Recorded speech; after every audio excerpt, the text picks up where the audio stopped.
Hi, everyone, and welcome to the Graphic Word Podcast, here to connect nerd culture to faith and leveling up our lives as we go about it. Thanks for tuning in, and here's what we have in store for you today. Suicide Squad and hero worship. We look up to our heroes, right? That's what we're supposed to do.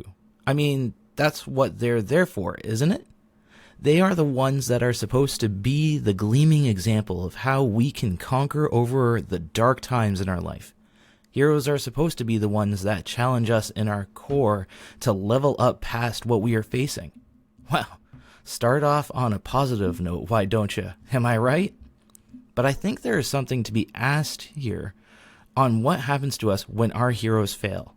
What happens to our core when we have someone that we look up to that lets us down or does something that breaks our faith in them? Really, it's devastating. Your whole world feels like it is shook and can feel directionless. The game Suicide Squad: Kill the Justice League hits this idea further when you play as a villain and you are needing to take down heroes like Batman, Superman, The Flash, etc., because they have been corrupted and are destroying the world. Like, that's just flipping the world upside down, where the bad guys are good and the good guys are bad. What's going on here? I feel like Paul would understand that feeling of having your world flip upside down when he met Jesus. After all, the guy's mission was to hunt down the Christians and, well, shut them down from sharing about Jesus by any means. Paul's mindset is that Jesus was a false teacher that was misleading his people, the Jews, from the right path until he meets Jesus face to face to see what Jesus is legit, who he claimed to be.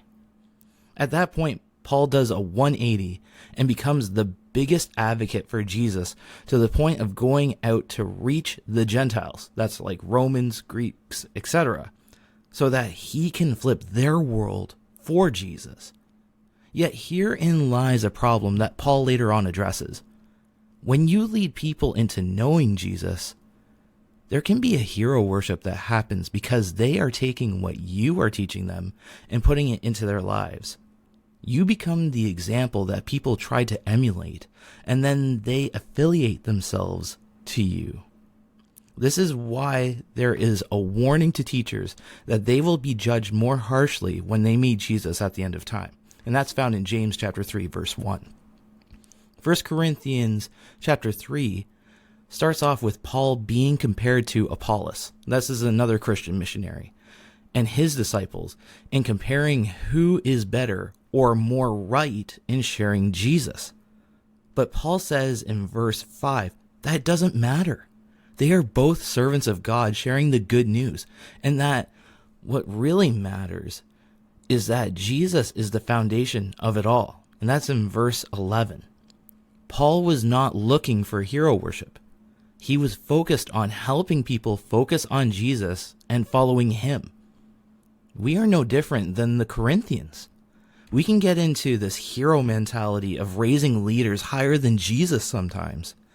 Then, when they fail, fall, or goof, they are human after all. Our faith gets broken, and typically people leave the faith because their foundation was in someone other than Jesus. Jesus is the only person who is fully reliable to stand on and trust in. He is the only hero that will never let us down or is incorruptible. Are you following someone so much so that if there was something that came out about them, it would shatter your faith? How are you going to make Jesus the foundation of your faith and the example to focus on, as we see in Hebrews chapter 12, verse 2? How are you cutting out the fake hero worship and focusing on worshiping the true hero? Hey there. If you are a fan of the content that's been brought to you in this episode, you'll definitely want to check out our social media connections. That's on Instagram, Facebook, and even TikTok. just go to @GW Nerds and you'll be able to find all the stuff that we've been doing lately and all the fun stuff that we get to be a part of. But if you want to even deeper dive, you should join our Discord community. And you can do that by going to discord.io/GW Nerds Unite and be a part of what we're doing. Interact with us, chat with us on live for our video game nights, for our Bible study nights, or even just to connect with fellow gamers, nerds, and what interests you. And if we want to take it even a step further, if you've got some ideas of, what would be cool topics to bring up down the road, or have some questions on how your nerdom might connect to faith, we'd love to have your input there on our Discord channel too, to be able to create the content for you guys, because this is what we're here for, to invest in nerds, to grow and level up together, but being able to grow in our faith and level up too. So thank you again for listening. Hope you are having a wonderful day.